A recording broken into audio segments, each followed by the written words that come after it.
Y vamos a leer la porción que hemos estado leyendo y vamos a centrarnos en los versos 16 y 17, pero vamos a leer toda la porción. Así, hermanos, mantenemos el contexto.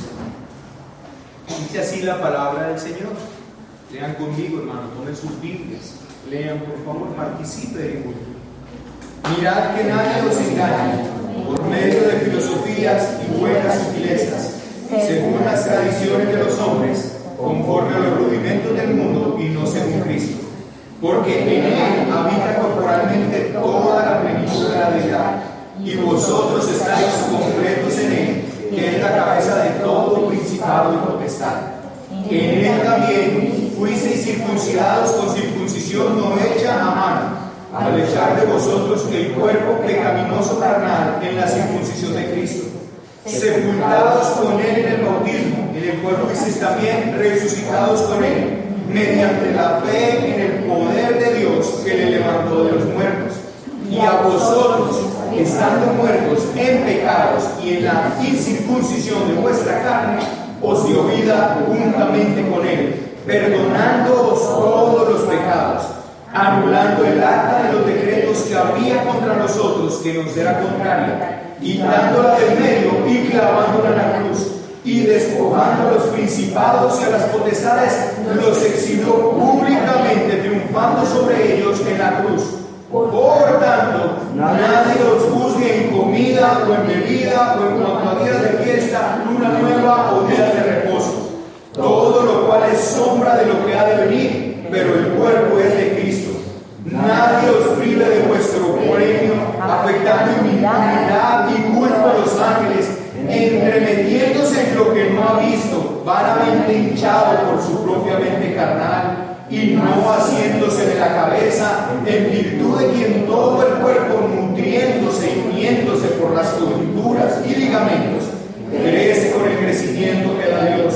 Pues si habéis muerto con Cristo en cuanto a los rudimentos del mundo, porque como si vivieses en el mundo, sometéis a preceptos tales como: no manejes, ni gustes, ni aun toques, en conformidad a mandamientos y doctrinas de hombres, cosas que todas se destruyen con el uso. Tales cosas tienen, la verdad, cierta reputación de sabiduría, en culto voluntario, en humildad y en duro trato del cuerpo, pero no tienen valor alguno contra los apetitos de la carne. Si pues habéis resucitado con Cristo, buscad las cosas de arriba, donde está Cristo sentado a la diestra de Dios.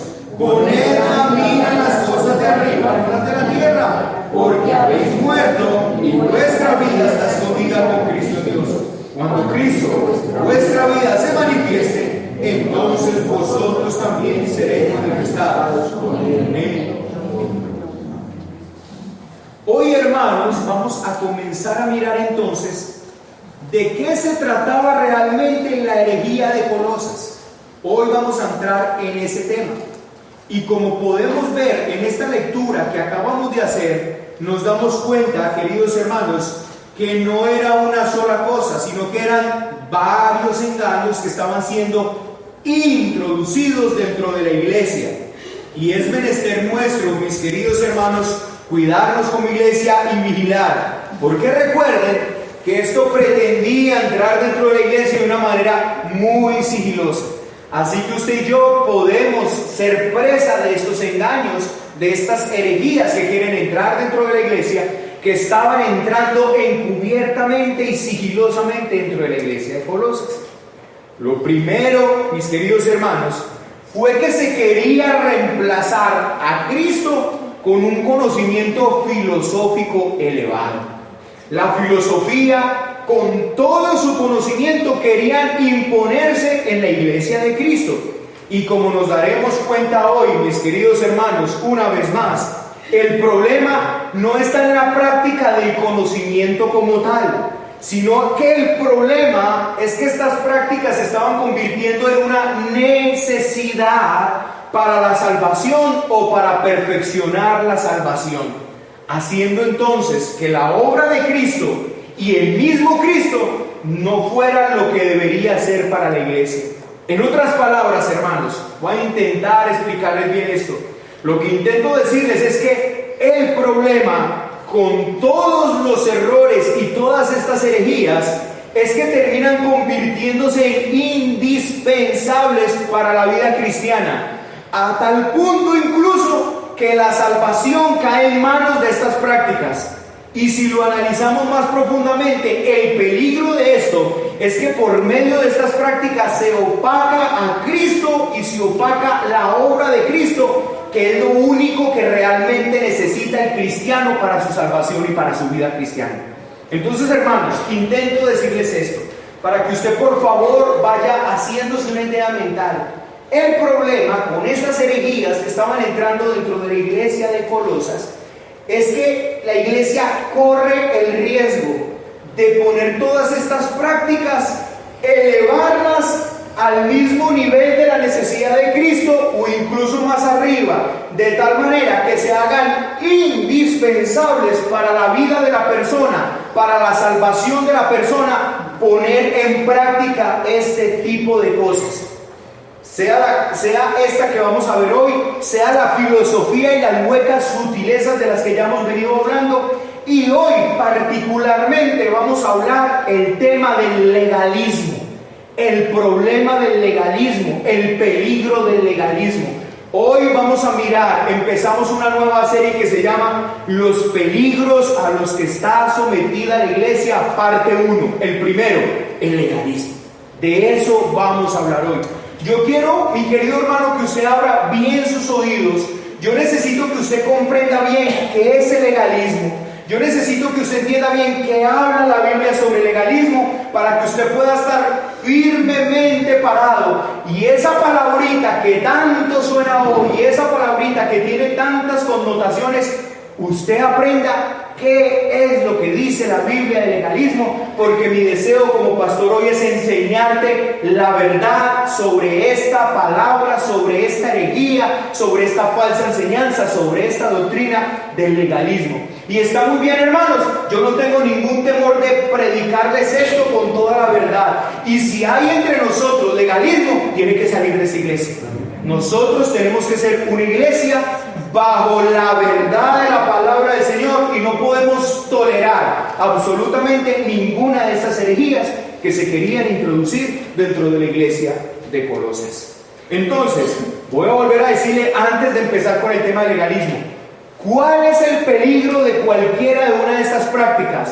El legalismo, la filosofía, el misticismo, el ascetismo. Es que por medio de estas prácticas se busca la salvación o se busca perfeccionar la salvación. Ahí es donde está el problema. Y si yo por medio de estas prácticas busco la salvación o perfeccionar la salvación, entonces inmediatamente desplazo a Cristo, y como dice el apóstol Pablo, por demás murió Cristo. Si os sometéis a estas cosas, de la gracia habéis caído. Eso es lo que el apóstol intenta argumentar en la epístola de los Gálatas, que es la epístola donde más abiertamente habla contra estas prácticas judaicas que se estaban metiendo dentro de la iglesia. Yo quiero ir muy despacio hoy, va a ser una prédica corta, porque la verdad, hermanos, no quiero saturaros hoy con todo lo que, por eso tomé solo estos 2 versículos, porque lo que quiero es que usted salga hoy de aquí entendiendo qué es el legalismo. Es lo que deseo hoy, que usted salga y diga, sé qué es el legalismo. Cuando alguien te hable esa palabra, tú ya sabes verdaderamente qué significa legalismo. Hermanos, voy a decirles el legalismo cómo se define. Voy a definirles legalismo. ¿Qué es legalismo? Escuche qué es legalismo. Legalismo es la aplicación de leyes y de reglamentos humanos como base para la justificación o santificación. Se lo voy a volver a decir porque yo quiero que usted le quede muy claro. Escuche. El legalismo se define como la aplicación de leyes o reglamentos humanos como base de la justificación y de la santificación. Eso es legalismo. O sea, el legalismo, hermanos, para poder llegar a vuestra mente, lo que intento decirles es, el legalismo es toda práctica que el hombre pueda hacer basado en leyes o normas humanas que propicien como base la justificación justificación o la santificación de la persona. Eso es legalismo. En términos generales, eso es legalismo. Ahora, déjeme, yo le muestro un versículo bíblico que resume claramente el espíritu del legalismo. Les voy a mostrar un versículo que el apóstol Pablo dio al punto en el espíritu del legalismo, en la base fundamental del legalismo. Acompáñenme a Romanos capítulo 10. Romanos capítulo 10.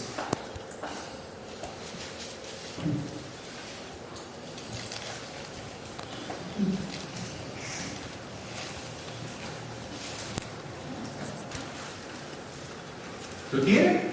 Romanos 10. Ahora vamos usted y yo a mirar 3 versículos, el 2, el 3 y el 4 de Romanos 10. 2, 3 y 4. Dice: porque yo les doy testimonio de que tienen celo de Dios. ¿Sí? Miren, tienen celo de Dios. Pablo no está diciendo ustedes no tienen celo.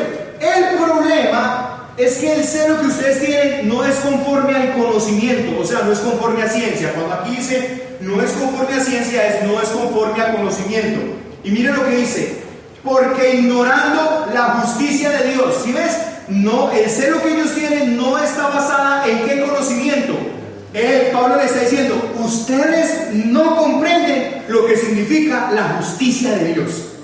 Como ustedes no saben lo que es la justicia de Dios, su celo es un celo basado en desconocimiento. Eso es lo que Pablo está diciendo acá. Miren lo que dice: porque ignorando la justicia de Dios y procurando establecer la suya propia, no se han sujetado a la justicia de Dios. ¿Entiende cuál es el problema que están teniendo los israelitas?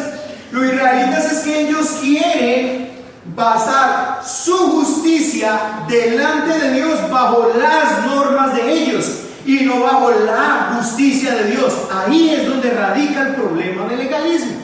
El legalismo es cuando una persona intenta establecer su propia justicia delante de Dios por sus propios medios. Eso es legalismo, si queremos definirlo bien. Legalismo es cuando una persona quiere establecer su justicia delante de Dios como él cree que tiene que establecerla. Y mire lo que dice el verso número 4: porque el fin de la ley es Cristo para justicia a todo aquel que cree. Así pues, mis queridos hermanos, el asunto es claro. El problema que tenía Israel y que hoy lamentablemente también tienen muchos círculos evangélicos es el hecho de querer lograr ser justificados ante Dios por medio de obras o por medio de cumplimiento de ritos. Eso es legalismo. Mire lo que yo le estoy diciendo para que usted se le plasme qué es legalismo, usted sepa qué es legalismo. Legalismo es cuando una persona quiere ser aceptado ante Dios por lo que él hace. Cuando una persona quiere ser acepto delante de Dios por establecer su propia justicia. Eso es legalismo. Legalismo es querer ser aceptado delante de Dios por seguir una cantidad de normas y reglas. Eso es legalismo. ¿Me estoy haciendo entender hasta acá, hermanos? Note que lo estoy repitiendo una y otra vez porque yo necesito que le quede muy claro esto. Y claro, hermanos, esto ha dado pie para un antinomianismo tremendo, pero eso lo vamos a analizar más adelante. El problema realmente no está en la ley. La ley no tiene problema. El problema es no entender la justicia de Dios y la ley de Dios. Ahí es donde radica el problema. O sea, se lo voy a explicar. Cuando una persona intenta ser aceptado ante Dios por lo que él hace, está completamente desconociendo lo que la justicia de Dios exige. ¿Me hago entender lo que les quiero decir? La persona es ignorante de eso. Cuando una persona dice, ya sé qué voy a hacer para ser aceptado delante de Dios, voy a hacer esto, él está obrando como un ignorante que no entiende la ley y que no entiende la justicia que la ley exige. No lo entiende. Por eso él cree que puede hacerlo. En otras palabras, mis queridos hermanos, déjenme yo les explico en dónde radica el problema del que quiere ser legalista. El problema del legalista es no entender lo extremadamente alta que es la ley de Dios, que nadie puede cumplir. Ese es ahí donde radica el problema. Noten, hermanos, que los fariseos son conocidos como los primeros legalistas. ¿Y dónde radicaba el problema del fariseo? El problema del fariseo es que ellos habían convertido la ley en meros actos externos.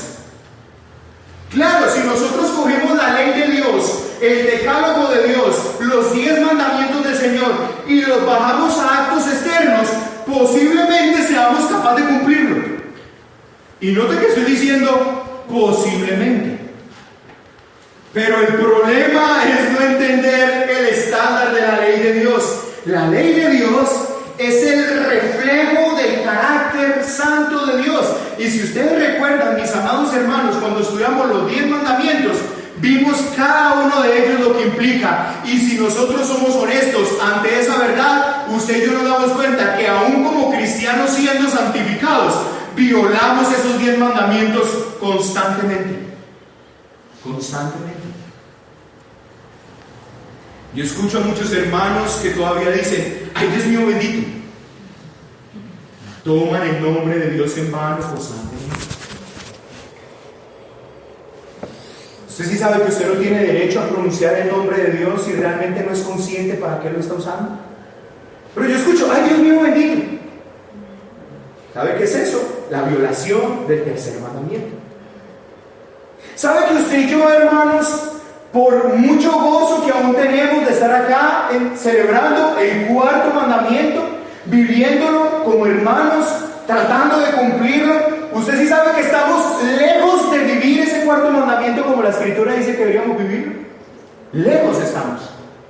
Así que, hermanos, tratar de establecer una justicia propia haciendo esto y esto, no es sino una cosa que una tontería, que una insensatez, que una torpeza. Por eso es que Pablo le dice a los Gálatas insensatos, torpes. ¿Se entiende que el lenguaje es adecuado? Porque es una torpeza. ¿Y por qué es una torpeza? Porque es desconocer lo elevada que es la ley de Dios. Tan elevada es que ningún hombre sobre esta tierra es capaz de llegar a lo más mínimo de esa ley. Está lejos de esa ley. Por eso, hermanos, que ese legalismo, intentar ser justificados, o sea, aceptados ante Dios por seguir unos ritos, eso es legalismo.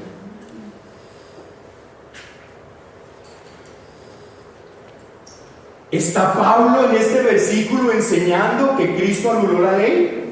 Porque aquí dice, miren lo que dice el verso: porque el fin de la ley es Cristo. Entonces está diciendo: Cristo puso fin a la ley. ¿Es eso lo que Pablo está enseñando? Oh, hermanos, esa palabra fin ahí no está hablando de finalización, está hablando de finalidad.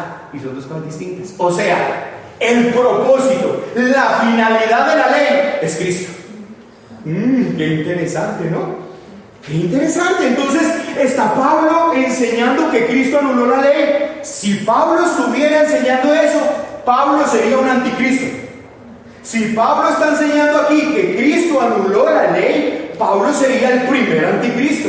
Pablo estaría hablando de él mismo cuando habla del hombre de pecado. ¿Por qué? Porque Cristo mismo expresó: yo no vine a anular la ley, yo vine a cumplirla.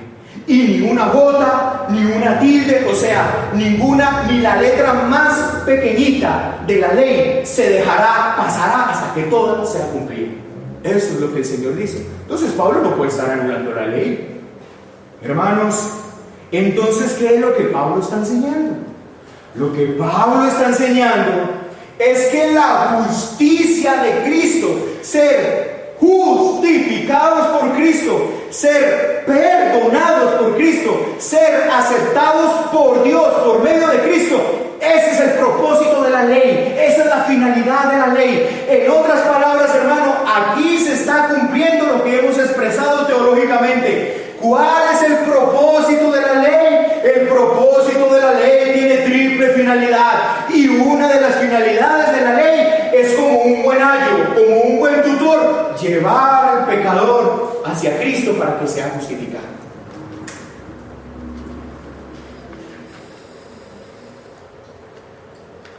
Hermanos, por las obras de la ley, nadie será justificado. Por eso es que el versículo 5 de este mismo capítulo, mírelo ahí por favor, Romanos 10, el verso número 5, mire lo que dice, hermanos. Porque de la justicia que es por la ley, Moisés escribe, mire lo que dice: el hombre que haga estas cosas vivirá por ellas. ¿Qué está diciendo Pablo? Pablo está diciendo esto: si usted quiere justificarse ante Dios o ser aceptado ante Dios por un medio diferente a Cristo, usted está obligado a cumplir la ley perfectamente. Eso es absurdo. Eso es torpe, porque ningún ser humano es capaz de obedecer la ley perfectamente. Hermanos, nunca, escuche esto, nunca la ley tuvo la intención de salvar a nadie. La ley tiene el ministerio de la condenación. La ley no salva, la ley condena. La ley no tiene el ministerio de la salvación. La ley no se hizo para salvar a nadie. La ley se hizo para condenar al culpable. Por eso es que Pablo dice: yo no sería culpable si la ley no dice no robarás. Pero como la ley dice que no robarás, y como yo he robado, la ley me hizo convicto. La ley me condenó. ¿Comprenden, hermanos? La ley tiene el propósito de condenar, pero la ley, el fin de la ley es conducir al pecador, es arrinconar al pecador. Escuche, el propósito de la ley es arrinconar. Cuando el pecador ve la grandeza de la ley, cuando nosotros expusimos acá los 10 mandamientos, seguro, si se acuerda, todos salíamos de aquí: ay, yo los he violado uno a uno, y no una sola vez, sino toda mi vida. Cuando tú miras la ley de Dios en la magnitud de la ley, como humanamente podemos hacerlo, porque ni siquiera humanamente podemos elevar la ley hasta donde ella es, porque la ley es Dios, la ley es la grandeza de Dios, la ley es la imagen de Dios, la ley es el carácter de Dios. ¿Quién puede hablar de la ley en todas sus magnitudes? Nadie. Pero aun cuando intentamos humanamente de elevarla donde ella está, la ley nos arrincona y nos pone y nos dice: usted no es capaz. Usted no es capaz. Y ella entonces te conduce a que mires al que justifica al pecador, al que perdona los pecados, al que sí fue capaz de cumplir la ley perfectamente: Jesucristo, el Hijo de Dios, el Verbo encarnado, la luz del mundo, la sal de la tierra. Él cumplió la ley a la perfección, el único. Y como Él la cumplió a la perfección, es el único que puede justificar a un pecado. Entonces, escucha, hermano, legalismo es cuando usted cree que es aceptado por Dios porque se está portando muy bien. Eso es legalismo. Cuando usted cree: estoy caminando fielmente delante del Señor, y usted cree que por eso está siendo aceptado, querido hermano, bienvenido al mundo del legalista. Eso es legalismo.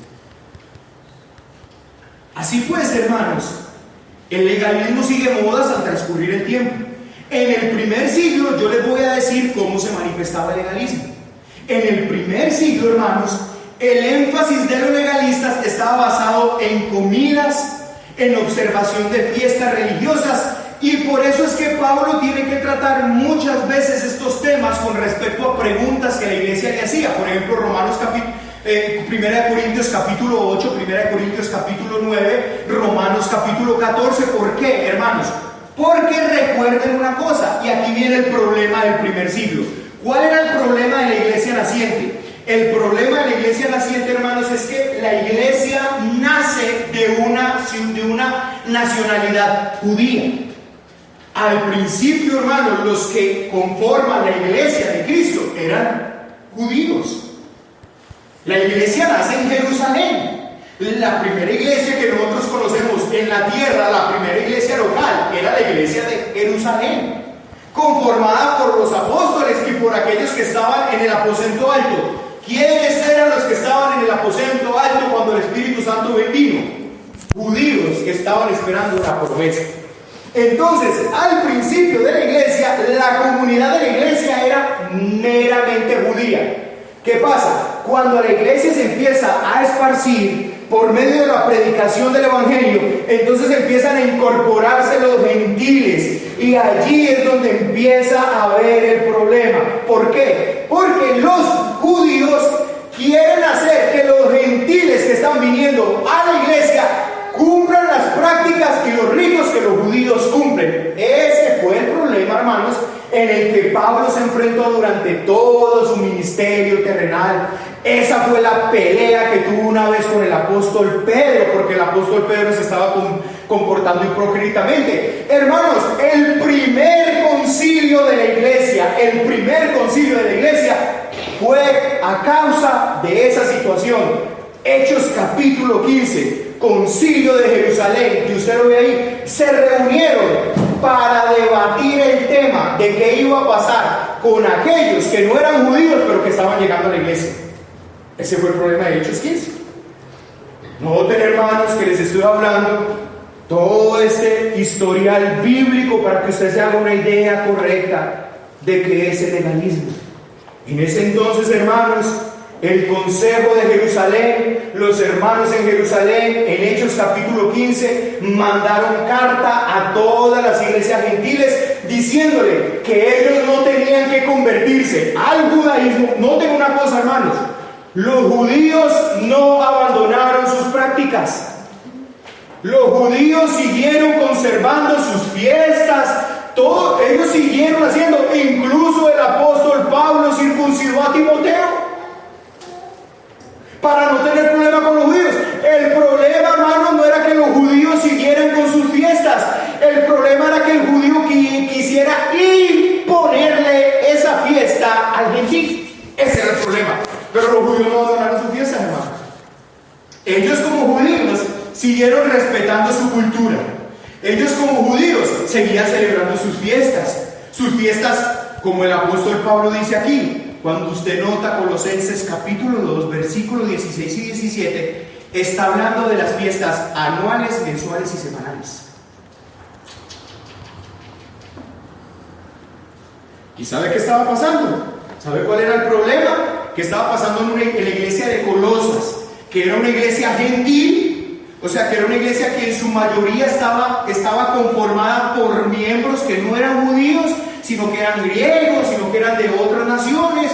El problema que está pasando es que los judíos venían y le decían: si ustedes no celebran con nosotros la fiesta de los tabernáculos, si no celebran con nosotros la fiesta de las trompetas, si no celebran con nosotros la Pascua, si no celebran con nosotros el Shabbat, entonces ustedes no son salvos. Ese era el problema. Espero que me estén siguiendo hasta acá, hermanos. ¿Cuál era realmente el problema? Hermanos, en el primer siglo, el legalismo se manifestó de una manera contundente. El judío creía que para poder pertenecer a la iglesia se tenían que judaizar, cumplir los ritos y las normas judías para ellos poder ser aceptados ante el Padre. De alguna manera no entendieron la obra de Cristo en toda su plenitud, y esa es la disertación del apóstol Pablo y el enojo del apóstol Pablo, al punto que una vez los mandó y con palabras duras en el asunto de la circuncisión le dijo: se lo deberían cortar del todo. Estaban tan faltos de entendimiento los judíos que ellos habían aceptado a Jesús. Ellos habían creído que Jesús era el Mesías, pero el problema es que no entendieron que Jesucristo era lo único que se necesitaba para ser aceptado ante el Padre, y ellos querían imponer su cultura judía a los demás. Eso fue el legalismo del primer siglo. Pero, hermanos, el espíritu del legalismo no ha terminado. El espíritu del legalismo por todas las generaciones se mantiene. En nuestros días los legalistas enfatizan cuestiones como la ropa.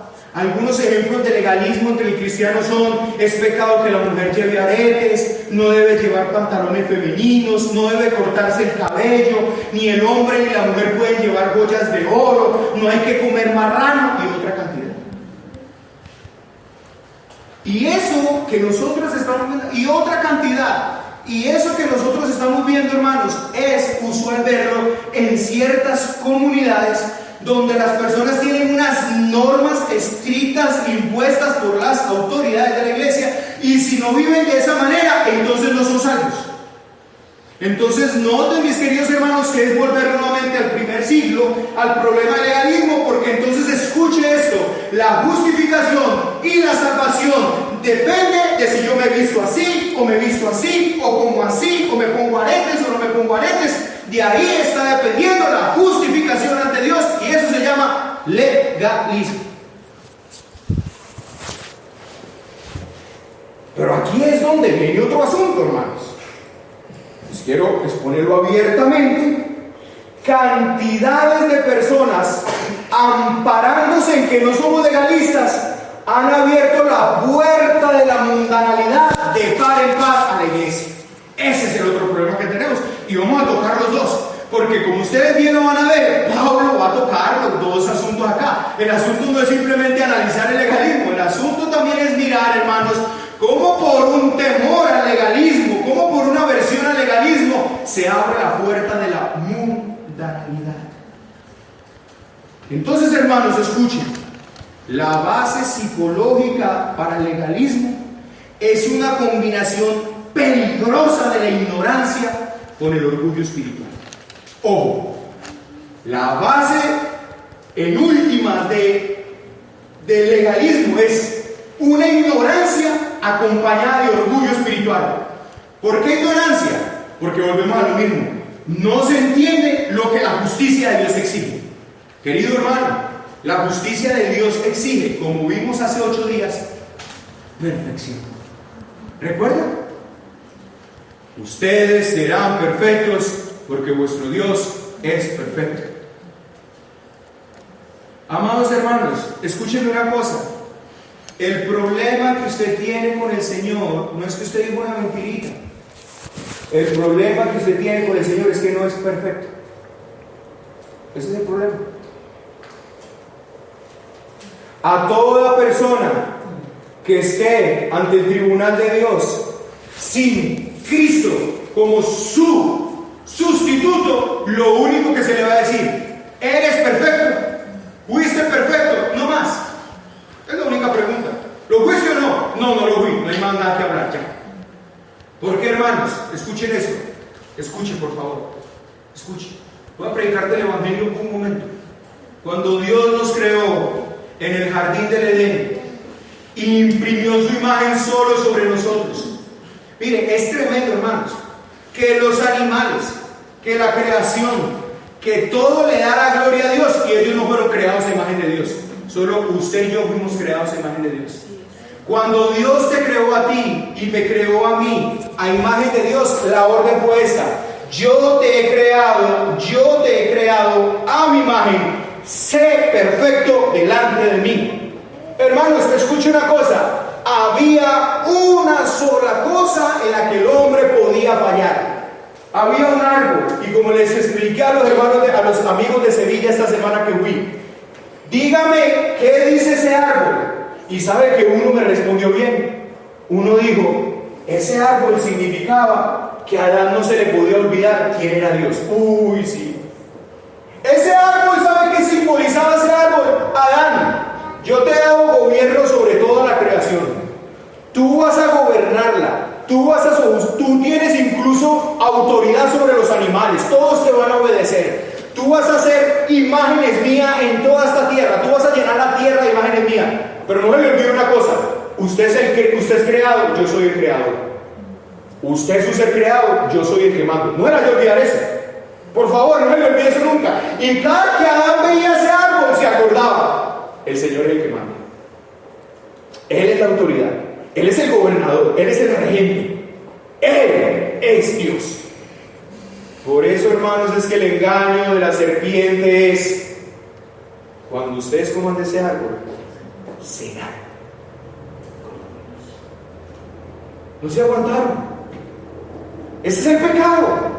¿Sabe qué es el pecado? No se aguantaron de ser criaturas de Dios. No. Queremos ser como Dios. Queremos ser como Él. Cuando toman el árbol, ese es el mensaje que están mandando. ¿Sabes qué? No nos conformamos con gobernar simplemente esta tierra. Queremos ser como Dios. El problema es que cuando eso pasó, ya sabemos quién tuvo la razón, si Dios o la serpiente. Ese día murió el hombre. Ese día murió. ¿Por qué? Porque ese día decidió no ser más perfecto ante Dios. Hermanos, el problema que usted y yo tenemos no es que hayamos dicho una mentirita, o dos, o tres. El problema es que no somos perfectos. Y el legalismo es torpe, el legalismo es necio, porque está basado en un desconocimiento. No conoce que la justicia de la ley exige perfección. En estos días que fui a predicarle al señor Héctor de Sevilla, escúcheme, lo sabía. Él sabía lo mal que estaba. Él decía, miren, yo creo que el Señor me va a salvar, pero la verdad, yo todavía tengo mucho pecado, tengo la concupiscencia de mi vida. Me hablaba con términos bíblicos. Me decía, tengo concupiscencia, tengo todo eso. O sea, en otras palabras le está diciendo, yo no soy perfecto, pero intento llevar una vida, intento llevar una vida para que Él me acepte. ¿Entiendes? Es ignorar el estándar de Dios, es ignorar, es un desconocimiento que la ley te exige perfección, y por otro lado, es el orgullo espiritual del hombre. Son doble problema que tiene el legalismo: ignorancia y orgullo. ¿Por qué? Porque el hombre cree que se va a poder presentar ante Dios y que va a poder ser salvo por sus obras o por su seguimiento estricto a normas. Yo soy salvo por eso. Ignorancia y orgullo. Si saben, hermanos, que como les decía hace 8 días, o como expresamos hace 8 días, el pecado tiene solución. En Cristo hay solución al pecado. El problema es que el hombre, en su orgullo, no quiere reconocer su pecado y venir a Cristo. Y se quiere hacer el muy bueno y el muy justo. Ay, hermanos, para entender por qué el legalismo es tan grave, es necesario comprender la justificación y la santificación. Para entender por qué el legalismo es grave, usted necesita entender la justificación y la santificación. Escuchen, ¿qué es justificación? Justificación quiere decir declarado justo. No significa ser hecho justo.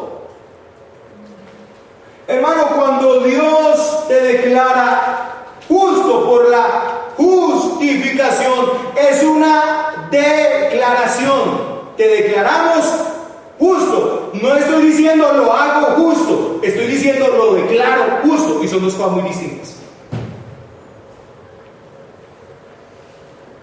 Es un decreto divino en que Dios nos declara legalmente aceptables ante su perfecta ley. Esto incluye el perdón de pecados.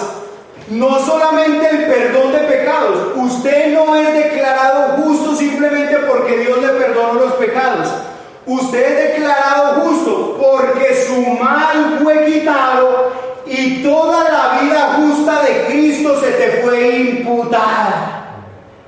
Así que, hermano, no es solamente que tu saldo en rojo se puso en negro en cero, sino que todo el saldo a favor te fue dado por la obediencia a la vida de Cristo. Se te imputó, se te entregó, se te dio, y por eso es que puedes ser declarado justo. Nadie es declarado justo solamente porque sus pecados son perdonados. Tú no puedes llegar allá en ceros. No, tú tienes que llegar como si hubieses vivido toda una vida de perfección. Tú tienes que llegar por la justicia de Cristo. ¿Sí ven, hermanos, por qué aquellos que intentan hacer lo siguiente es otra estupidez? Y otra necedad, pecar, rezar y empatar para no llegar en saldo cero. Llegue en cero y verá lo que va a pasar, hermano. Porque es que usted no puede llegar y decir, Señor, llevo en cero. Te debía esto, pero lo pagué por esto. Te debía esto, pero lo pagué por esto. No. Toda tu vida, desde que naciste, tú debías haber estado acumulando saldo a favor. En negro, ahí para arriba. Justicia toda tu vida. No solamente puede llegar en cero. Solamente, hermanos, Cristo imputa esa justicia. Hermano, es decir, Dios atribuye al creyente en un sentido legal la perfección de Cristo. Eso es muy glorioso, hermanos. Eso es glorioso. Cuando usted, un vil pecador, mira a Cristo, lo reconoce como sustituto. Señor, yo creo que tú eres el perdonador de los pecados. Me humillo ante ti, Señor, soy pecador. Sálvame. ¿Sabe qué pasa? Dios te imputa, te otorga, te da, te percibe, te recibe, te acepta como si tú fueras tan perfecto como Cristo. La perfección de Cristo se te imputa a ti, como si hubieses vivido toda tu vida. Eso es la justificación. Hermanos, ¿entienden los términos de los que estamos hablando? Por eso nadie podrá ser justificado por una obra diferente a la que Cristo hizo. Escuchen, nadie. Todas las religiones del mundo, excepto el cristianismo, proponen que usted puede ser salvo por hacer esto, por hacer esto, por hacer esto y por hacer esto. Solo el cristianismo propone la salvación que está en una persona, Cristo Jesús, Salvador de pecadores, nada más.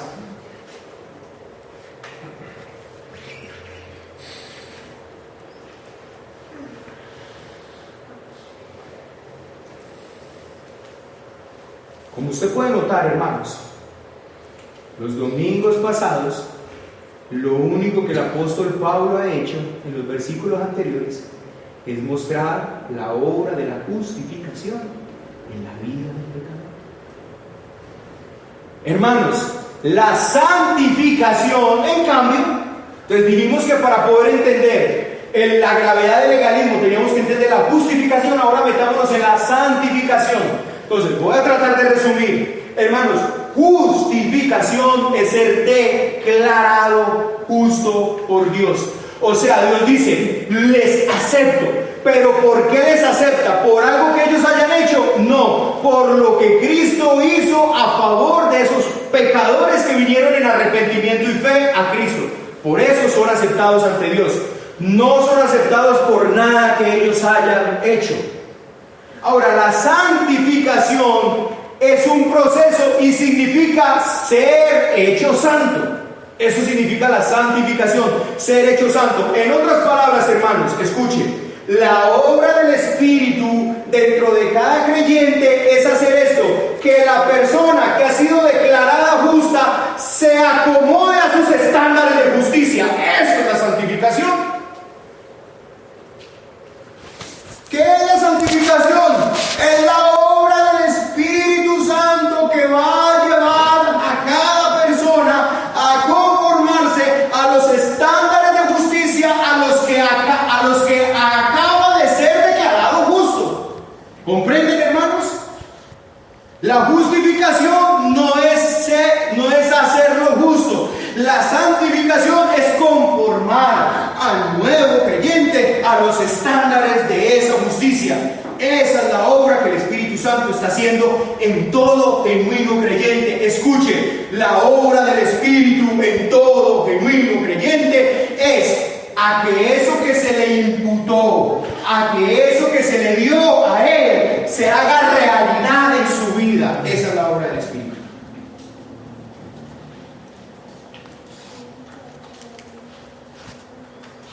Así que escuche, hermano, aunque usted y yo debemos aplicar todas las medidas disponibles para alcanzar la santificación, las Escrituras dejan claro.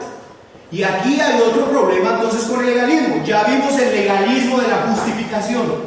Nadie puede ser aceptado ante Dios por cumplir normas y ritos. Nadie. Pero de la misma manera, nadie será santificado ante Dios por cumplir normas y ritos y reglas. Nadie. Porque la Biblia deja clara que la santificación es una obra poderosa del Espíritu Santo en la vida del creyente. Es el fruto, la santificación, hermanos, es el fruto evidente, real, contundente de que el pecador está en unión vital con Cristo. Eso es. En otras palabras, escuche una cosa, y todo esto empieza por la base, todo esto empieza por la raíz, todo esto empieza por el fundamento, todo esto empieza por la causa. La causa de que el hombre sea santo es su unión con Cristo. Si el hombre no está siendo santo, no está unido con ningún Cristo. Está unido con el diablo, pero no con Cristo. Escúcheme esto, hermano. Escúcheme, por favor. Porque es lo que la palabra de Dios enseña. Todo genuino creyente que ha sido justificado, el Espíritu Santo lo va a llevar a que se conforme a esa justicia que se le imputa. Sépalo y entiéndalo, por favor. Esto no es que, yo lo voy a hacer con Jorge, pero con Ramón no. A Ramón lo voy a dejar en las mismas. No, hermanos, escuche, es que esto es una obra del Espíritu. Es el fruto de la unión viva del creyente con Cristo, obrando desde adentro. Y por este motivo, hermano, no puede ser el resultado de reglamentos exteriores humanos. No puede ser. Mire lo que dice, por favor, Primera de Tesalonicenses 5:23. Míralo conmigo.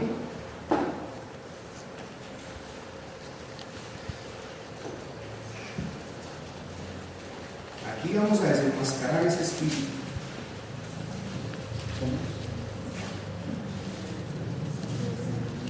Primera de Corintios, de Tesalonicenses 5:23. ¿Qué dice, hermanos? Léalo por favor usted. Léalo por favor. Y el mismo Dios de paz que os santifique, ¿por qué?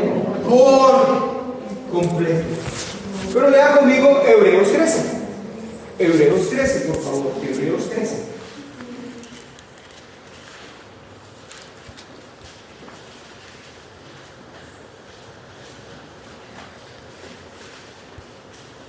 Lea conmigo el verso 20 y 21. Mire pues lo que dice este versículo, hermanos. Y el Dios de paz, que resucitó de los muertos a nuestro Señor Jesucristo, el gran pastor de las ovejas, por la sangre del pacto eterno, os haga ¿qué? Aptos en toda buena obra, para que hagáis su voluntad, haciendo Él en vosotros lo que es agradable delante de Él por Jesucristo. ¿Quién está haciendo esa obra, hermanos? Por eso usted y yo no podemos tener temor en lo absoluto de hablar de la santidad del creyente. No podemos tener temor en absoluto de hablar de la justificación basada en la fe.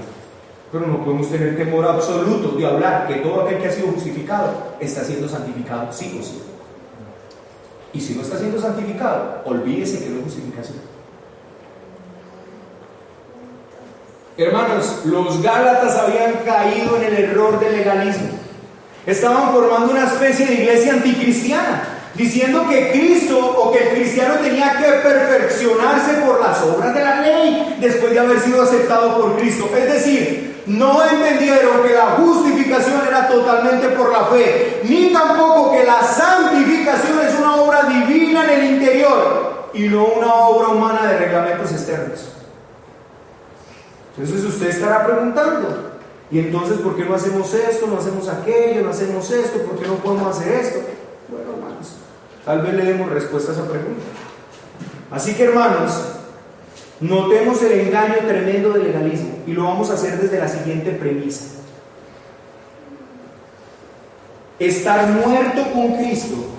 Escuche esto, escuche esto. Miren el engaño del legalismo y lo vamos a hacer desde esta premisa, desde este postulado. Estar muerto con Cristo significa un cambio total en prioridades y perspectivas. Estar muertos al mundo en el sentido de que las cosas materiales del mundo tienen poco significado para el creyente. Resucitado con Cristo indica que lo más importante para el cristiano son las cosas espirituales. Noten lo que estamos diciendo, hermanos. Lo espiritual cuenta más que lo material, lo celestial más que lo terrenal y lo interior más que el exterior. Si notan, y si esto es verdad, escuchen que Pablo les dice: si habéis muerto con Cristo, ¿por qué andan pegados a cosas terrenales? Pablo les está diciendo, mire lo que Pablo les está diciendo. El problema del legalista es realmente que no está unido a Cristo. Ese es el problema más grande que tiene el legalista, que lo único que hace es que las personas estén más enfocadas en lo externo que en lo interno. Noten esto: ¿será que me puedo poner esto? ¿Será que me puedo comer esto? ¿Será que puedo tomarme esto? ¿Será que puedo ir allí? ¿Será que puedo ir allá? Pero no quiero decir que un cristiano genuino no se pregunte estas cosas, mis queridos hermanos. Pero escuche una cosa: cuando la vida de una persona gira en torno a esto, vemos claramente que está pensando más en lo terrenal que en lo espiritual. Ese es el problema legalista. No sé si usted detecta dónde es que está realmente el problema legalista. Cuando una persona está pensando: ay, ¿será que me pongo esto? ¿Será que no me pongo esto? ¿Será que me como esto? ¿Será que no me como esto? Nota claramente que está andando claramente en el terreno del legalismo. ¿Sabes por qué, mis queridos hermanos? Porque está pensando más en lo terrenal que en lo espiritual.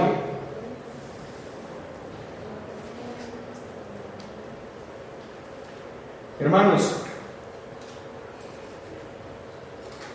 en la India hay hombres hindúes que andan a pie de aldea en aldea, devotos, mal vestidos, viviendo de limosnas, durmiendo en el suelo, aguantando el calor del día, el frío de la noche, muy devotos, muy estrictos, pero son idólatras, devotos a dioses falsos, van rumbo al infierno. Hermanos, la piedad bíblica nada tiene que ver con eso. Y quiero que notemos una cosa más, hermanos, del legalista. El problema del legalista no está en lo que come o en lo que bebe. El problema del legalista no está en celebrar las fiestas. El problema del legalista no está en hacer estas cosas si lo hace de buena conciencia. El problema es que lo hace y obliga a hacerlo porque lo contrario está fuera de la salvación. Y aquellos que no piensan como él también lo están. Ese es el problema del legalista. Vamos a darle un vistazo a un texto que nos va a ayudar con esto. Romanos 14.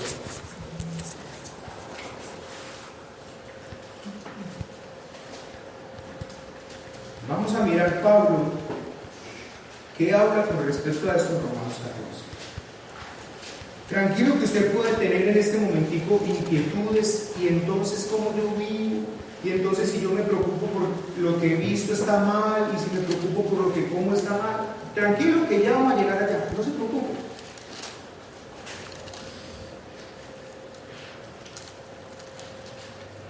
Mire lo que dice aquí, hermanos. Escuche esto, capítulo 14, versículo 1. Recibid al débil en la fe, pero no para contender sobre opiniones. Porque uno cree que se debe comer de todo, otro que es débil come legumbres. El que come, no menosprecie al que no come. Y el que no come, no juzgue al que come, porque Dios le ha recibido.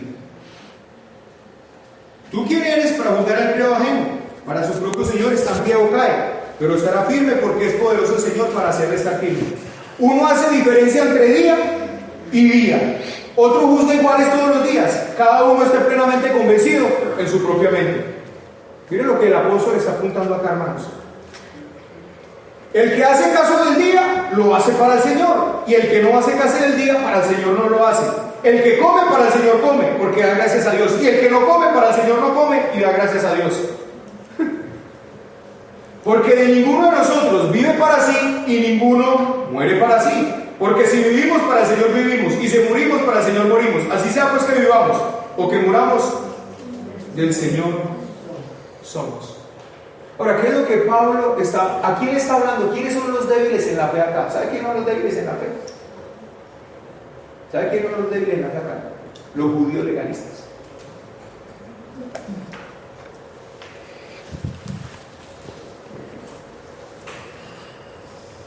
Si tú miras y sigues analizando acá, te vas a dar cuenta de una cosa. ¿Sabe qué te vas a dar cuenta? Que el apóstol empieza a hablar y dice: para mí todos los alimentos son buenos, usted puede comer lo que sea, pero ¿sabe cuál es el problema? El problema no está en el alimento, el problema está en, por causa del alimento, poner tropiezo a un hermano. Ese es el problema. Sea para judío, usted que vive aquí y solo come legumbres, no pasa nada, pero no intente hacer que toda la iglesia coma legumbres. Y si usted come carne, por favor, coma la carne, pero no intente hacer que el judío coma carne. Déjelo tranquilo, déjelo sano. Eso es lo que Pablo está diciendo acá. Yo creo que se puede comer de todo, pero si yo comer algo va a ser tropiezo para mi hermano que solo come legumbres, yo prefiero hacer el bien a mi hermano. Esa es la madurez espiritual de la que Pablo habla. Así que, hermanos, si usted nota este texto, hay un espíritu en él. Pablo intenta hacer es que pueda haber una unidad en el pueblo del Señor, como lo expresa Romanos 15:6, dentro del mismo contexto. Mire Romanos 15:6, dentro de este mismo contexto. Para que unánimes, a una voz, glorifiquéis al Dios y Padre de nuestro Señor Jesucristo. ¿Cuál es la intención de todo esto que Pablo está escribiendo acá? Para que sea que Perea coma marrano, sea que usted coma pollo, sea que el otro coma carne, sea que el otro come legumbres, sea que el otro come sardinas, sea que el otro, independiente de lo que come cada quien, que todos en unidad alabemos al Señor. Independiente que este hermano toma agua al almuerzo, independiente que este toma aguapanela, independiente que este toma café, independiente que este toma jugo de luz, lo que sea. Hagan lo que quieran con respecto a comida, bebida, porque el reino de Dios no se trata ni de comida ni de bebida, sino del poder del Espíritu. Y juntos en unidad glorifiquemos al Señor. Hermanos, que a pesar de que unos comen esto, otros comen esto, que estos beben esto y otros beben esto, de que estas mujeres visten esto y otras mujeres visten esto, de manera que para un hombre el lunes o para una mujer el lunes es más importante que el viernes, puedan vivir glorificando a Dios sin ser piedra de tropiezo para nadie. Incluso, como podemos ver en Romanos 14:22, Pablo expresa: tú tienes fe, tenla para contigo delante de Dios. Escuche esto, mis queridos hermanos. ¿Qué quiere decir esto? Que si usted cree que puede comer cerdo, téngalo para usted. Y si otra persona dice: yo creo que no, téngalo para usted. Pero el que come cerdo no le imponga al que no come cerdo, y el que no come cerdo no trate de imponerle al otro que no come, porque el reino de los cielos no es cuestión de comida. Hermanos, noten que ese era el contexto. Hoy no tenemos el problema porque aquí comemos lo que sea, ¿cierto? Nosotros no tenemos el problema, pero hay otros. Hay otros. ¿Qué pasaba en Colosas? Los judíos legalistas que habían conocido a Cristo les estaban diciendo a los demás, como a la iglesia de Gálatas, que al parecer, mis queridos hermanos, que les estaban diciendo: ustedes tienen que cumplir estas cosas para poder terminarse aceptos delante de Dios. Ese era el problema que había en Colosas. Pero se estaba comenzando a meter esta falsa enseñanza, hermanos, diciendo que la obra de Cristo no es completa y suficiente. En últimas, el problema del legalismo es que atenta directamente contra la obra de Cristo. Contra la obra de Cristo. Ese es el problema del legalismo. Ellos tenían que observar las fiestas, las celebraciones judías, las fiestas anuales, las fiestas mensuales, las fiestas semanales, si queréis ser completos. Y Pablo dice que ustedes estáis completos en él. Y hermanos, hoy no vemos esto mismo, pero hermanos, el legalismo evoluciona con cada cultura y se quiere meter de cualquier modo, por medio de reglas, normas, mandamientos dentro de las congregaciones. Ahora, hermanos, habiendo entendido qué es el legalismo, uno puede ser justificado por seguir normas, reglas, ritos, Tú no puedes ser santificado por seguir normas, reglas, ritos. La santificación es una obra del Espíritu. Hay unos medios bíblicos para la santificación, no por seguir normas, reglas, ritos, no porque tú te vas por allá a un monte y te quedas allá descalzo y empiezas, no por eso tú vas a ser santificado. La santificación es una obra del Espíritu, hay unos medios. Habiendo entendido claro eso, ¿qué es la justificación? ¿Qué es la santificación? ¿Qué es el legalismo, mis queridos hermanos? Ahora voy a hablarles y tocar un tema en lo que se ha desembocado el querer huir del legalismo. Esta palabra legalismo, que tiene un contexto en las Escrituras, ha perdido ese contexto. Y en honor al legalismo se están teniendo prácticas completamente antibíblicas. Es en este preciso, hermano, es precisamente en Colosenses, este texto de Colosenses que acabamos de leer, el 2, 16 y 17, hermanos, ha dado pie para que muchos no honren el día del Señor, porque allí dice que eso solamente era una sombra. Pero la pregunta es, ¿quería Pablo, como preguntamos anteriormente, anular la ley de Dios? ¿O lo que quería hacerlo era darle el sentido que debía de permanecer? Hermanos, claro está que Pablo no está contra la ley, sino en contra del mal que se le da a la ley. Tú no puedes usar la ley para lo que ella no hace. Tú no puedes usar la ley para ser justificado porque ella no justifica. Eso es lo que Pablo está intentando hacer. Por favor, no usen la ley como instrumento de justificación porque la ley no justifica. Pero escuche, hermanos, el justificado es el único que puede usar la ley para ser santificado. La obra del Espíritu Santo en la vida del creyente es conformarlo al mayor estándar posible, y eso es la ley, para no ser justificado, sino porque ya lo es. El hermano que esté aquí y esté intentando cumplir el cuarto mandamiento, o sea, yo voy a ir los domingos, porque si no voy a ir los domingos, o si no voy el domingo en la tarde, entonces yo no voy a ser aceptado delante de Dios. Hermano, déjeme decirle que está caminando en las líneas del legalista. Nosotros no queremos andar en este día para ser aceptados delante de Dios. Lo hacemos porque ya lo somos y porque el Espíritu Santo usa ese mandamiento para santificarte, para conformarte a la imagen de Cristo. Cuando tú vienes un domingo y estás acá y te sometes a la palabra, a la comunión con los hermanos, a la instrucción, pasamos en oración, pasamos en cánticos, el Espíritu Santo está usando la vida de este mandamiento para santificarte, hermano. Si tú estás acá, lo voy a hacer porque si no Dios no me va a aceptar. Estás transitando las delgadas líneas del legalismo. Tú no estás acá para ser justificado. Tú estás acá porque este glorioso mandamiento es un instrumento precioso en las manos del Espíritu para santificarte.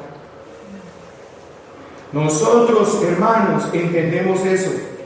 Incluso, hermanos, hay un debate tremendo alrededor del día del Señor, si se guarda, si no, es mediodía, es todo el día, unos muestran una cosa, otros otra cosa, y hay un problema tremendo con esto, hermanos. ¿Y sabe cuál es el problema? Cuando usted y yo nos enfocamos tanto en eso, eso está mostrando un problema. ¿Sabe cuál es el problema que está mostrando? Un problema de afectos. Eso es lo que eso está mostrando. Ustedes sí saben, hermanos, que del decálogo, el único mandamiento, el cual tiene objeción y se pelea es el cuarto mandamiento. ¿Y sabe por qué creo yo que está eso? Hermanos, por ser meramente terrenales, se está poniéndole tanta atención a lo terrenal. Entonces no puedo ir un domingo en la tarde, entonces no puedo ir a pasear un domingo en la tarde, entonces no me puedo reunir un domingo en la tarde a jugarme unas carticas, a jugarme un parqués. Note lo que está hablando, terrenal, terrenal, terrenal, terrenal. Si estuviera resucitado con Cristo, no pensaría en esas cosas, estaría sintiendo en el Señor y ya, tranquilo, gozoso. ¿Entienden dónde está el problema de eso, hermanos? ¿Entienden que hay un problema más de fondo? Es un problema de afectos. Juzguen ustedes. Pueden estar un domingo en un paseo, pero no pueden hacerlo todo el día con el Señor. Ese es el problema es un asunto de afectos. No tiene nada que ver si el domingo justifica o no justifica. Tiene que ver con afectos nuevos, ese es el asunto. La persona que está pensando, ay, Y entonces, escuchen esto, hermano, que es que ese es el problema del legalismo. Ay, entonces, ¿cuánto tengo que orar? ¿Será que una hora? ¿Será que tengo que orar 2 horas? ¿Será que oro 3 horas? No, pero es que, o será que oro media hora, pero ¿qué hago si? Hermano, dándole vueltas a ese tipo de... ¡Ore! Si usted está unido a Cristo, ore. No le importa si ore 1 hora, si ora 2 horas, si ora 3 horas, pero todo ese discurso de estar pensando si hago esto, si hago otra cosa. Lo único, hermanos, es precisamente entrando en el periodo de legalismo. ¿Cuánto puedo orar para ser aceptado delante de Dios? ¿Cuánto ayuno para ser aceptado delante de Dios? ¿Será que si ayuno medio día es suficiente? No, hermano, un nacido de nuevo, uno que ha sido regenerado, entre más pueda hacerlo, más gozo tiene. No me preocupa por esas cosas. ¿Entienden dónde está el problema? El problema de afectos. Ese es el problema.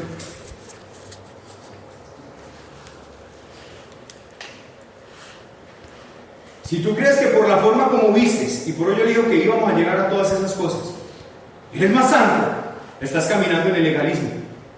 Pero si tu vestir muestra la obra interna del Espíritu, eso nada tiene que ver con legalismo. ¿Entienden? ¿Entienden en qué es lo que ha desembocado el legalismo? Ah, yo no soy legalista, yo puedo vestir como me dé la gana. No, hermanos, olvídense de eso. Olvídense de eso. Tu vestir externo no muestra tu vestir externo. Si tú lo estás haciendo, ay, tengo que vestirme así porque si no Dios no me acepta. Oh, bienvenido a la línea legalista. Pero tu vestir externo muestra la obra interna del Espíritu Santo.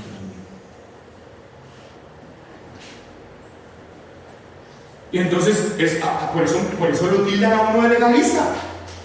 Hermanos, en estos días atendí a una persona que está viniendo a la iglesia. Escúcheme esto. La persona viene a la iglesia y no viene decentemente vestida. No viene decentemente vestida. Yo sé que la persona es una persona no cristiana, no creyente. Yo que estoy esperando que la palabra del Señor le hable a su corazón, que el Señor le hable a su vida. Es un no cristiano. Yo decirle que para poder ser aceptado por Dios tiene que vestirse bien, entonces es poner sobre ello un legalismo. Yo no le voy a decir nada a la persona, a no ser de que ya esté siendo piedra de tropiezo para algún hermano. Yo la llamaré y le diré: ven, hazme un favor, yo te pido que para estar en este sitio está bien. Pero ¿sabes qué es lo interesante de esto, hermano? ¿Sabes qué es lo interesante de esto? Que la persona me dijo a mí lo siguiente: ay, pastor, el domingo pasado yo llegué a la iglesia y sentí una vergüenza. Y yo le dije: ¿por qué? Porque yo estoy viniendo muy mal vestido.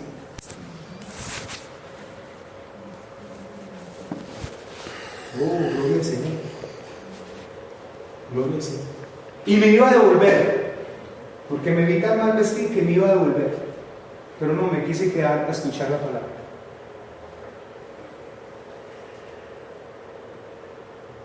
Hoy, hermanos, en honor al legalismo, a que somos una iglesia cero legalistas, pues abrimos la puerta a toda la mundanalidad posible. Pero escúchenme una cosa, hermanos.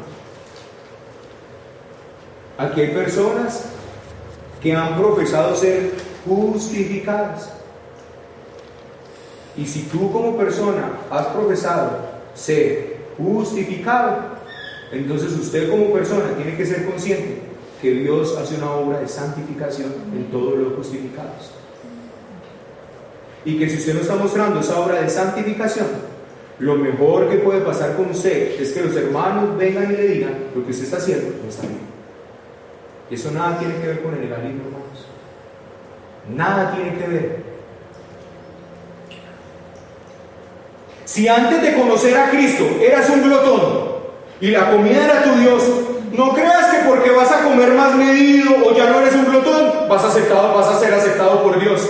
Pero si por haber aceptado a Dios y las cosas espirituales y haber convertido la vida de Cristo ahora en tu vida, le das poco valor a la comida, ¿por qué se dice que es legalista? Es que ese es el problema. El legalismo se ha confundido. Hermano, si usted era un glotón y usted ahora, entendiendo la vida de Cristo, que Él no te creó para que quedes barriga, que Él no te creó para llenar tu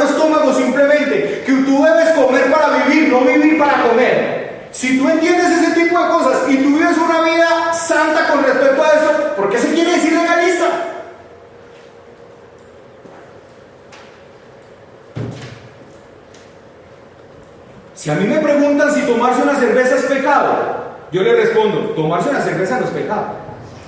Tengo que ser honesto. Tomarse una cerveza no es pecado.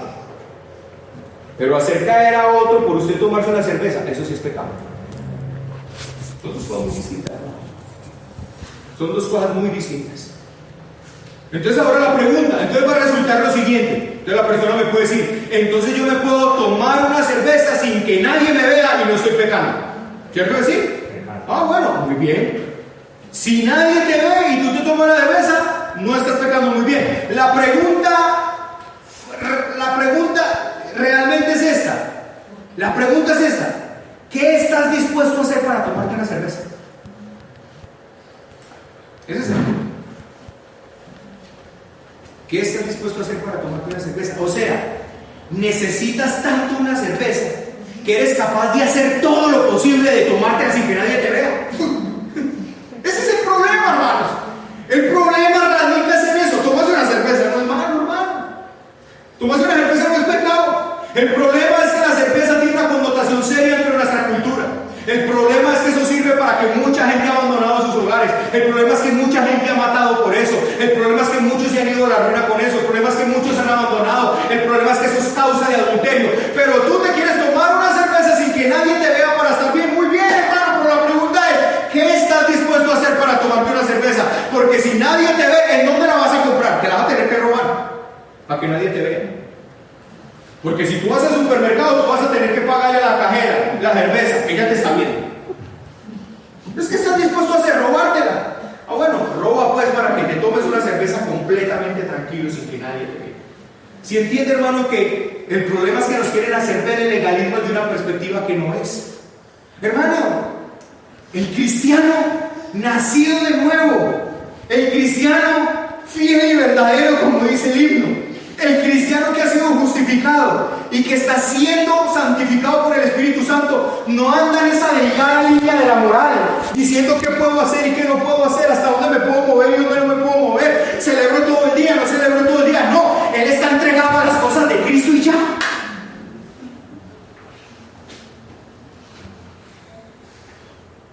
Así que el problema, hermanos, es un problema más de fondo. Ay, no, decirle a una persona que tiene que pertenecer a la iglesia, que tiene que ser miembro de la iglesia, es legalismo. ¿Cuándo aquí? ¿Cuándo aquí el hermano predicó esta mañana? Hermanos, el deseo innato de toda persona que ha sido justificado es pertenecer al pueblo. Entonces yo le digo una cosa, hermano, es muy sencillo y elemental. Por favor, es sencillo y elemental. No diga que usted es cristiano si vive de esa manera y ya, nadie le va a decir nada. Pero por favor no diga que eres cristiano. ¿Quieres beber cerveza y que no te digan nada? Mujer, ¿quieres vestirte como quieras y que nadie te diga nada? ¿Quieres vivir como quieran y que nadie les diga nada? Hermano, muy sencillo, no digan que son cristianos y viven como el mundo y ya no pasa nada. Pero por favor, no digan que son cristianos. No digan que son cristianos. Es tan sencillo, hermanos, no es complicado. No es complicado. Pero queremos ser cristianos y no ser legalistas. Yo soy cristiano, pero no me digan nada. Porque si me dice algo es legalista. Si me pongo un pantalón, yo me lo pongo como quiera. Y si está muy apretado, eso no importa. Bueno, lo siento si usted cree eso, pero yo le digo lo que la Biblia dice. La Biblia tiene mandato con respecto a eso. Y si usted quiere seguir vistiendo como quiera, miren, mujer, hombre, vistan como quieran, pero no digan que son cristianos, por favor. Es sencillo. Es sencillo, no es complicado. ¿Sabes cuál es el problema del legalismo? El problema del legalismo es querer hacer cristianos a las personas sin que Cristo las haya hecho cristianas. Ese es el problema del legalismo. Entonces yo aquí a nadie me voy a obligar a ser cristiano. Aquí a nadie yo puedo obligar a ser cristiano. Nadie le puede decir, haga esto y esto y esto para que seas cristiano.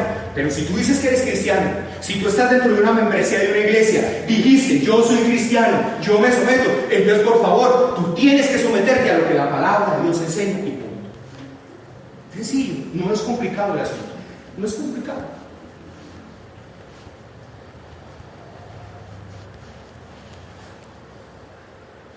Hoy en el honor a esa palabra legalismo, se ha abierto la puerta a una mundanalidad horrible en la iglesia.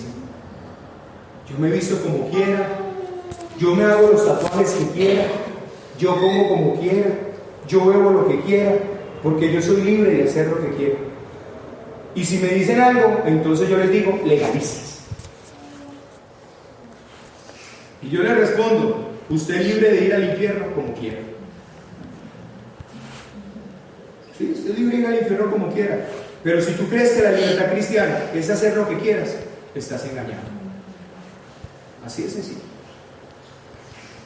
Entonces, hermanos, el legalismo ha hecho un daño horrible. Por un lado, ha hecho que muchos religiosos crean que son de Dios porque siguen una cantidad de normas.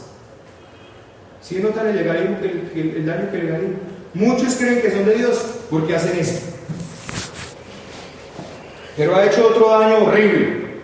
Los que han querido escapar del legalismo se han encontrado con pastores y líderes libertinos que le han incitado a toda mundanalidad. Yo le voy a decir una cosa y voy a terminar leyendo ese texto ahora. Y quiero que le quede claro, hermanos, la comida, la bebida, la ropa, nada de eso te hace acepto delante de Dios. Por eso quiero ser claro, que usted entienda que es el legalismo. Ni la comida, ni la ropa, ni la bebida, nada de eso te hace acepto delante de Dios. La única forma de ser acepto delante de Dios es por medio de la fe en Jesucristo, el único que vivió la ley perfectamente, y por su justicia imputada a nosotros, el Padre nos ve cumplidores de la ley. Pero la ropa, la comida, la bebida muestran, reflejan hacia afuera lo que el Espíritu ha obrado internamente. Esto es lo que la Biblia enseña, esto es lo que nuestros hermanos siempre han enseñado, ese es el lenguaje del Espíritu. Entonces el asunto es este: mujer, no cambies tu forma de vestir para ser aceptada delante de Dios. Ven arrepentimiento y fe a Cristo, que cuando tú estés unida a Cristo por la obra del Espíritu Santo, tu vestimenta hablará de eso.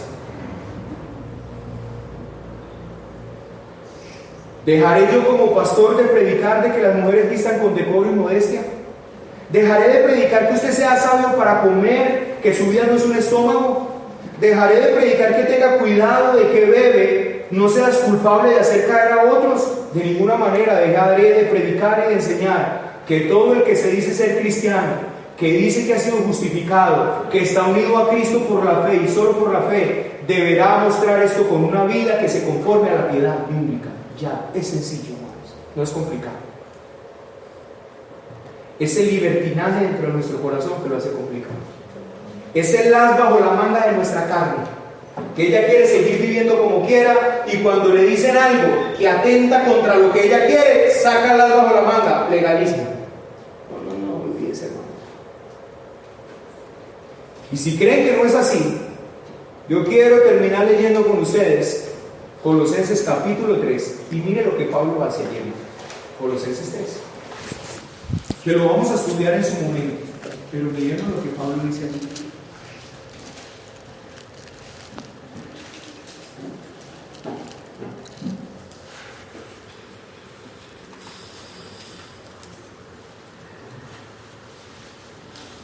Mire lo que Pablo dice. Es sencillo. Si pues haber resucitado con Cristo, ¿qué? Buscar las cosas de arriba donde...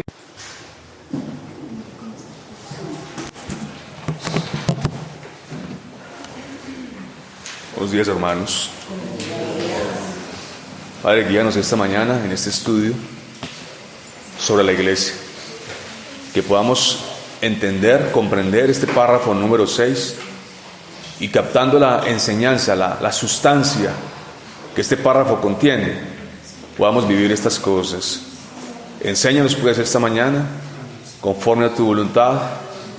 Haznos entender sabiduría de lo alto para caminar en tus estatutos y poder así darte gloria, honor y alabanza en todas las cosas que conciernen a la iglesia, en Cristo Jesús. Amén. Capítulo 26, vamos al párrafo 6, por favor. Párrafo 6. Dice así este párrafo: los miembros de estas iglesias son santos por su llamamiento, y en una forma visible manifiestan y evidencian por su profesión de fe y su conducta su obediencia al llamamiento de Cristo y voluntariamente acuerdan andar juntos conforme al designio de Cristo, dándose a sí mismos al Señor y mutuamente, por la voluntad de Dios, profesando sujeción a los preceptos del Evangelio. Palabras claves en este párrafo: miembros, manifiestan, obediencia, andar juntos, dándose. Y para comprender un poco la idea de este párrafo, pues miremos aquí un momento el gráfico, para que ustedes capten la esencia de lo que este párrafo está diciendo. ¿Cuál es la estructura de este párrafo? Entonces, ¿de qué está hablando este párrafo? Está hablando de los miembros de estas iglesias, como dice acá el párrafo al comienzo, los miembros de la iglesia local, y de ellos se dice algo particular. Dice que son santos por su llamamiento. Y después de identificarlos de esa manera, el párrafo nos da dos ramas claramente distinguibles. La primera rama, la de la izquierda, dice que en forma visible al universo de testigos, manifiestan y evidencian algo. ¿Qué? Es la pregunta. ¿Qué es lo que esos santos manifiestan de manera visible? Obediencia al llamamiento de Cristo. Se caracterizan por su obediencia. Claro, la santidad tiene que ver con obediencia a Cristo. Y mediante, o sea, manifiestan esa obediencia mediante dos cosas: una profesión de fe creíble y su conducta y su comportamiento. Del lado derecho, lo segundo que se dice allí es que estos miembros de la iglesia local, que son santos por su llamamiento, además de manifestar esta obediencia claramente mediante una profesión de fe y su conducta, hacen algo más: voluntariamente acuerdan, gozosamente, podríamos agregar allí, acuerdan. ¿Qué? Acuerdan andar juntos. Y ese andar juntos también se mencionaba en el párrafo anterior, el que expuso el pastor. Y ese andar juntos tiene que ver con la esencia de este párrafo, la membresía de la iglesia local.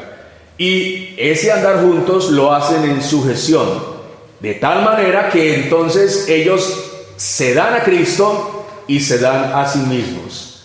Se entregan y se someten a Cristo, y se entregan y se someten los unos a los otros. Bueno, esta es la idea de este párrafo que voy a intentar entonces desarrollar. Comencemos con el tema de la Gran Comisión. Bueno, Mateo 28, usted sabe que es el pasaje clave de la Gran Comisión. Dice así, del 18 al 20: y Jesús se acercó y les habló diciendo: toda potestad me es dada en el cielo y en la tierra. Por tanto, id, es un mandato, y haced discípulos a todas las naciones, bautizándoles en el nombre del Padre y del Hijo y del Espíritu Santo, enseñándoles que guarden todas las cosas que os he mandado. He aquí, yo estoy con vosotros todos los días hasta el fin del mundo. Amén. Bueno, el objetivo de la Gran Comisión entonces es hacer discípulos. A esos discípulos, a ese grupo particular, identificados como discípulos de Cristo, se les debe enseñar todas las cosas que el Señor ha ordenado. Se les debe enseñar a guardar los mandatos de nuestro Señor Jesucristo. Y para este propósito, entonces, se crea la iglesia. La iglesia local es el lugar indicado para esto. Solo la iglesia local puede cumplir la Gran Comisión. Resalte eso allí en sus apuntes. Solo la iglesia local puede cumplir la Gran Comisión. Es en este lugar, entonces, donde Cristo llama, establece y gobierna a su iglesia. En la iglesia local, entonces, Cristo ejerce su autoridad. Ya vimos cómo ejercía esa autoridad. Ejerce la autoridad sobre los que han sido llamados por el puro afecto de su voluntad para ser santos por su llamamiento. Es tal entonces, hermano, la importancia que tiene la iglesia para este propósito, que es impensable, es imposible llevar a cabo esa Gran Comisión sin la iglesia. Para trabajar con estos santos, entonces, se ha establecido membresías locales, y esta es la línea principal de lo que vamos a hablar hoy. Los miembros de la iglesia local. Se han establecido membresías en las iglesias locales. Bajo este entorno, entonces, se va a instruir a los llamados por Dios. ¿Para qué? Para que comprendan, en primer lugar, se comprometan y obedezcan las cosas que Cristo ha mandado. Porque ese es el objetivo de la gran comisión: recordar, guardar, obedecer lo que nuestro Señor ha ordenado y mandado. Por todo esto, entonces, es impensable para una persona que desea ser discípulo de Cristo, es impensable permanecer por fuera del entorno diseñado para ese discipulado. Ese entorno, entonces, es la congregación de los santos, la asamblea de creyentes, la iglesia local. Es allí entonces donde se llevan a cabo todas las cosas que ese capítulo 26 tan extenso nos está planteando. En este enunciado entonces se habla de andar juntos. Allí está en la parte derecha. Andar juntos, caminar juntos, caminar en sujeción mutua, en obediencia a los preceptos del Evangelio y expresando visiblemente, del lado izquierdo, visiblemente, eso no es oculto, eso no es un secreto, no, visiblemente expresando la conducta, una conducta que se caracteriza por obedecer el llamamiento y por medio de una profesión de fe auténtica, darse a Cristo en todas las cosas y darse a los hermanos. El párrafo comienza con la frase: los miembros de las iglesias, y es importante que usted recalque esa palabra allí en su mente: los miembros. Significa que todo lo que este párrafo está planteando es para individuos que poseen tal categorización. Lo primero que se dice entonces de los miembros de la iglesia local es que ellos obedecen el llamamiento o al llamamiento de Cristo. Entonces es fundamental esta palabrita, la obediencia. Es un factor determinante para comprobar la autenticidad de una profesión de fe. Los llamados a ser santos, entonces, dice acá este párrafo, manifiestan visiblemente a los mandatos de Cristo, visiblemente la obediencia a los mandatos de Cristo mediante un comportamiento específico, una conducta santa, una conducta conforme a los parámetros del Evangelio. De ahí la importancia entonces, hermanos, de incluir en la membresía de la iglesia solo a los que se les puede comprobar esa conducta consecuente afín a los postulados del Evangelio. Profesión de fe sin conducta piadosa, profesión de fe sin darse a Cristo, sin darse a los hermanos, sin obediencia al llamamiento de Cristo, en lo absoluto puede decirse que eso es una verdadera profesión. Por supuesto, hermanos, tenemos que tener sabiduría para determinar quiénes son los que están bajo esta condición. Pero una vez se puedan comprobar estos hechos claramente por medio de un escrutinio bíblico, de un discernimiento espiritual, por la compañía de la asamblea de creyentes que también dan opinión al respecto, y bajo la dirección del Espíritu Santo, tales personas no deben pertenecer a una membresía local, por lo menos hasta que sus vidas manifiesten lo que aquí se está planteando, hasta que se compruebe, no perfectamente, ¿no? Hasta que se compruebe un arrepentimiento. Es bien conocido entonces el caso de inmoralidad presentado en la iglesia de Corinto, donde un miembro de la iglesia allí tenía a la mujer de su padre. A esta iglesia entonces Pablo les escribe fuertemente y les dice: no debierais más bien haberos lamentado para que fuere quitado de en medio de vosotros el que cometió tal acción. Bueno, Pablo, haciendo uso de su autoridad como apóstol y en consonancia con aquello de que lo que atares en la tierra será atado en el cielo, y lo que atares en la tierra, desatares en la tierra, será desatado en el cielo, ordena que el inmoral sea retirado, sea entregado a Satanás para la destrucción de la carne. Pablo les dice: quitad pues a ese perverso de entre vosotros. Entonces, este hombre fue expulsado de la asamblea, fue entregado a la esfera donde Satanás gobierna, y esto tenía varios propósitos con este personaje, pero frente a la iglesia el propósito era sacar la levadura de la iglesia. Aprovechando entonces este caso que se presentó, Pablo les exhorta a los hermanos que no se junten con ninguno que, llamándose hermano, fuere fornicario, avaro, idólatra, maldiciente, borracho, ladrón. Con los tales ni aun coman, dice el apóstol. Así que es una gran responsabilidad el asignar la categoría de miembro de la iglesia. Solo en su gracia, solo a los que reúnen condiciones bíblicas para hacerlo. Ser negligentes en este aspecto, entonces, es claramente un pecado, y se nos pedirá cuentas por eso.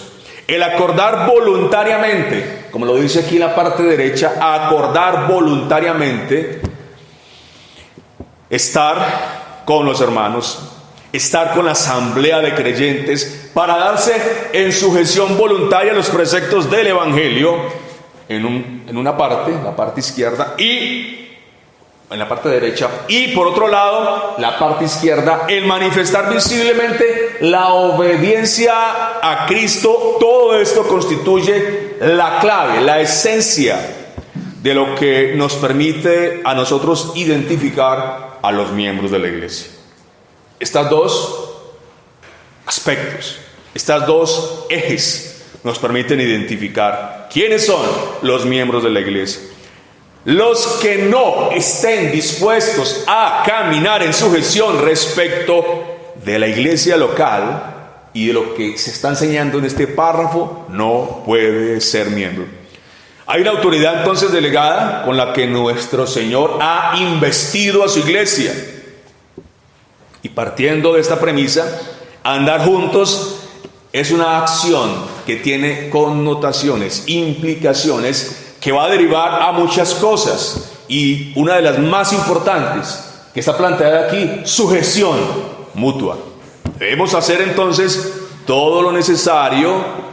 ¿Para qué? Para comprobar que nuestras membresías están conformadas por discípulos de Cristo, es decir, por aquellos que obedecen la palabra de Cristo.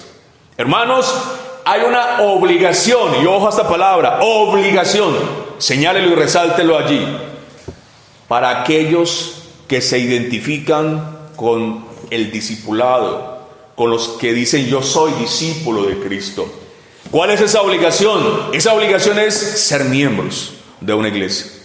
La membresía entonces no es una opción para el que se dice ser cristiano, para el que se dice que se ha afiliado verdaderamente al cristianismo, para los llamados, para los que han sido atraídos por la palabra de verdad y por una obra sobrenatural del Espíritu Santo en ellos, para los que han experimentado la regeneración. Para estos el llamado es a estar con aquellos que han manifestado los frutos del arrepentimiento, con aquellos que son como ellos. Según el párrafo 2, que habíamos ya estudiado previamente de este mismo capítulo, los miembros son todos aquellos en todo el mundo que profesan fe en el Evangelio y lo demuestran, lo evidencian mediante obediencia. Una palabra clave de este párrafo: obediencia a los preceptos de Cristo.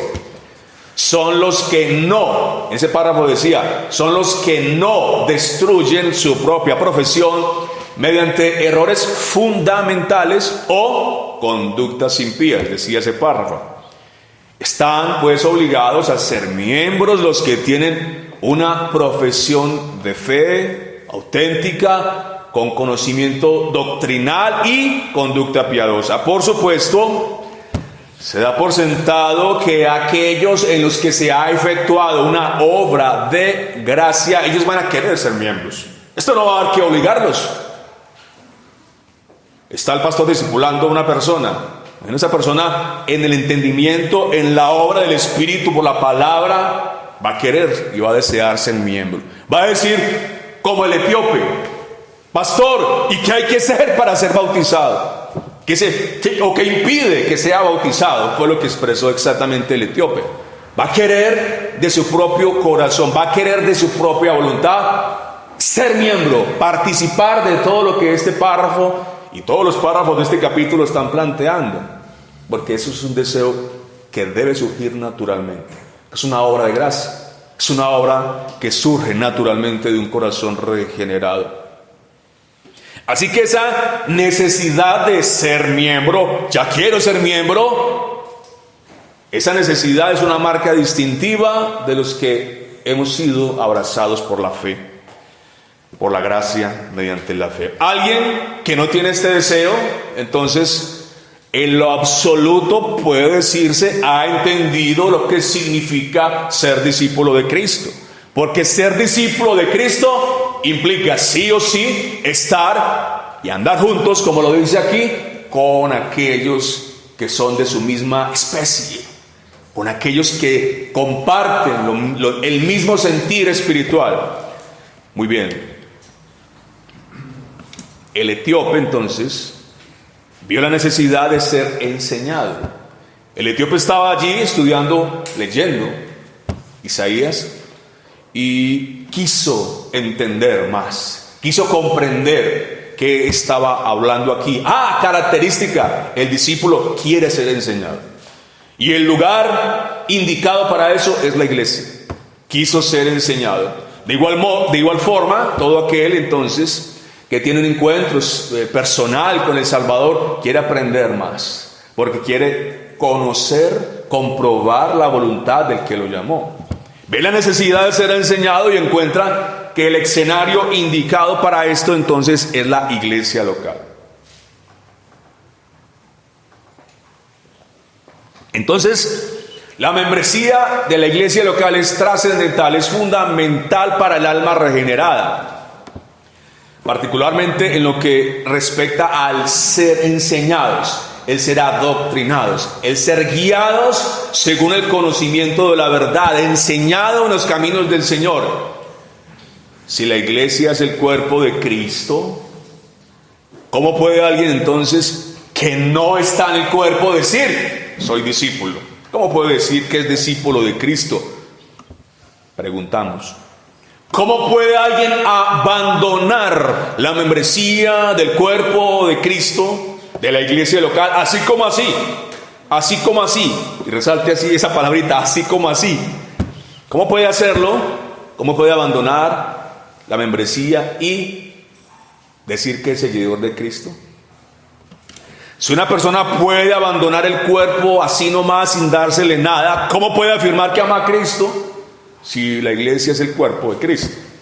Los que renuncian a la membresía de la iglesia local están entonces expresando con ello que nunca debieron pertenecer a ese conjunto, a esa asamblea.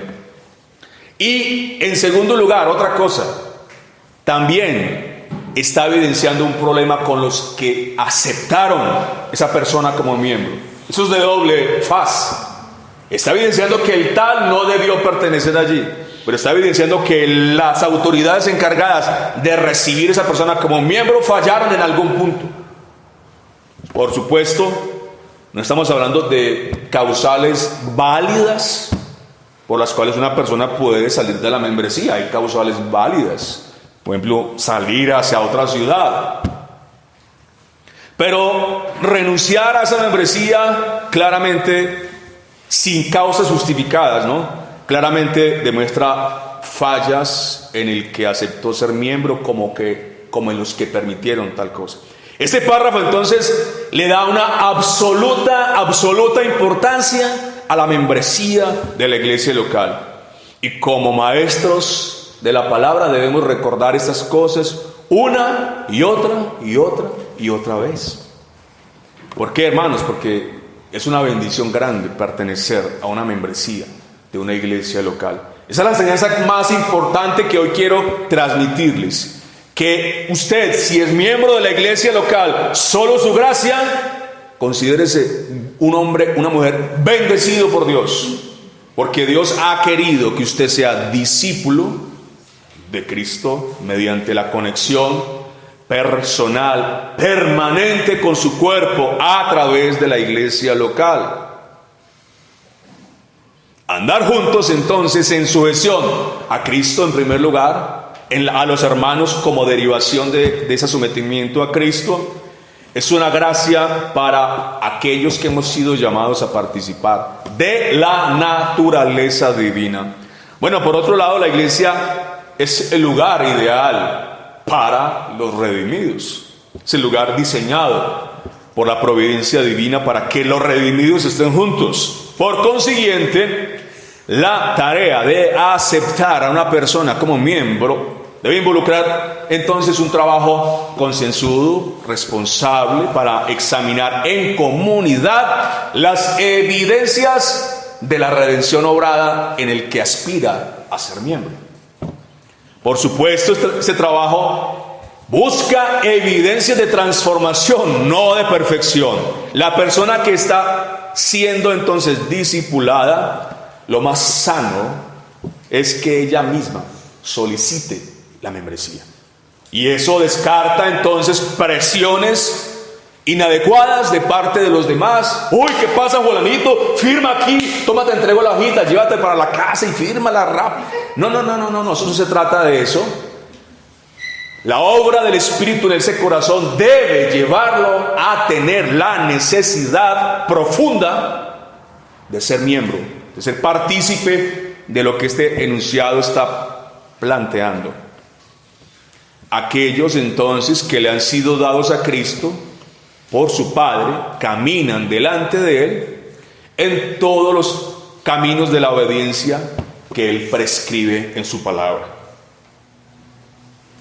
Y cuando estamos en la iglesia, entonces allí se nos supervisa esto que habla este enunciado, obediencia al llamamiento de Cristo. Y no solamente se nos supervisa esa obediencia, se nos alienta a ella.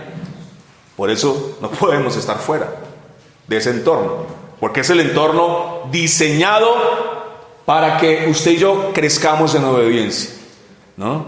Usted no puede pensar en caminar en obediencia por fuera del contexto de la iglesia. A estos llamados por el ministerio de la palabra, por la acción del Espíritu Santo, entonces se les ordena andar juntos, allí la parte derecha, andar juntos en congregaciones específicas, iglesias. ¿Para qué? Para la edificación mutua, para la debida observancia del culto público, eso que Dios requiere de todos los que Él ha llamado. No caminar juntos entonces, no caminar juntos y en sujeción es una clara desobediencia. No ha entendido esa persona, no ha entendido el llamamiento. Desatender entonces este mandato inmediatamente nos está señalando algo. Esta profesión es dudosa. Este párrafo entonces nos está enviando un poderoso mensaje. Y esta es la idea última que quiero imprimir para terminar. El poderoso mensaje que nos envía es esto: ser miembros de una iglesia local, en primer lugar, es una gran responsabilidad. Claro que sí. Es una obligación de aquellos que hemos sido llamados por su gracia para participar de un llamamiento especial. Pero es una obligación que cumplimos con gozo, no con pesadez, no con tristeza. Es una bendición ser parte de este cuerpo. Es una bendición que tiene connotaciones eternas. Por lo que aquí estamos viviendo, tiene connotaciones eternas. Este lugar entonces diseñado por la gracia de Dios, la iglesia local, es la única forma de caminar en obediencia a los mandatos de Cristo. Es una necesidad, como ya lo he venido planteando, que surge naturalmente de un corazón regenerado. una voluntad liberada, libertada por la gracia, desea ser miembro y siente esa necesidad.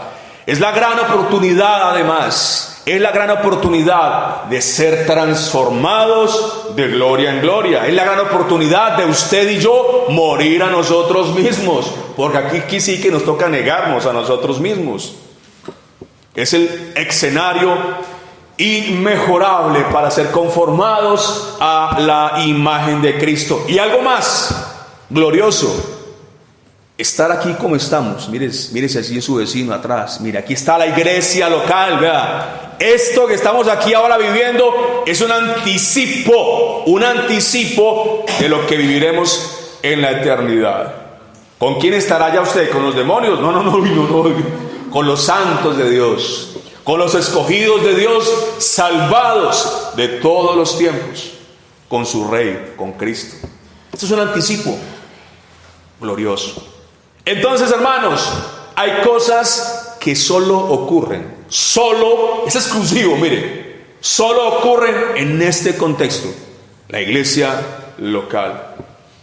Cosas suceden acá que no suceden en otro sitio. Puede usted escuchar predicaciones por internet. Yo que voy a ir a la iglesia, si aquí en internet tengo a Suje Michelén que me predica lo más de bueno, John MacArthur. Bueno, no. La palabra que se da aquí tiene una connotación especial. Y recuerde que la palabra, si el Espíritu no obra para que la tome tu corazón, eso no sirve para nada. Sí, el tal que escucha a MacArthur, sí, sabe mucho ya de teología, ya sabe cómo es que MacArthur predica, pero su corazón no es transformado. Porque Dios ha dicho, es aquí, en este lugar, en este contexto, que Él va a transformar a su pueblo. Es aquí en este escenario. No se le olvide eso. Esto entonces lo sabe el regenerado y en consecuencia quiere pertenecer, le nace. Quiere darse, quiere estar, andar juntos allí, caminar juntos con aquellos que son de su misma especie. Los que se identifican entonces aquí como los santos por su llamamiento, se gozan de poder pertenecer a esta congregación. Se regocijan entonces de poder desarrollar conexiones afectivas, emocionales con los santos. Por eso se despierta la empatía, el amor, el darse. Eso tiene que ver también con la parte emocional, el aparato emotivo. Y en consecuencia, ¿qué vamos a hacer? ¿O qué van a hacer aquellos que han sido llamados por su llamamiento? Van a reorganizar sus vidas. Y quiero que usted se lleve esa palabrita en su mente. Reorganizar sus vidas. ¿Para qué? Para poder vivir lo que este párrafo está enseñando. Para poder darse, para poder estar en sujeción, para poder obedecer en comunidad. Vamos a tener que hacer reorganizaciones para poder extender esos lazos hacia los que han sido llamados por Cristo para participar entonces de esta familia, la familia de la fe. Entonces ese ha sido el enunciado de hoy. El enunciado de hoy es la iglesia local, la iglesia donde el pueblo de Dios participa de unas cosas en común, participa de los dones que Dios nos ha dado, donde somos edificados mutuamente, donde pertenecemos por una obra de gracia efectuada en nuestros corazones. Y donde no queremos salir, donde nos sentimos a gusto ahora. La iglesia, qué bueno. ¿Hay reunión? Sí. Lo desea, lo disfruta, se deleita. ¿Por qué? Porque entiende ahora lo que antes no entendía. Que este es el lugar preciso, indicado por la soberanía de Dios, por su gracia, para participar de un llamamiento juntos, en colectividad. Padre, gracias por entonces disponer todas las cosas en esta iglesia, solo su gracia, para que crezcamos juntos, para que nos amemos, para que dispongamos nuestra voluntad para obedecer. Yo te pido que nos ayudes a ser sabios en estos aspectos de la membresía para los próximos años que vienen, tener sabiduría para que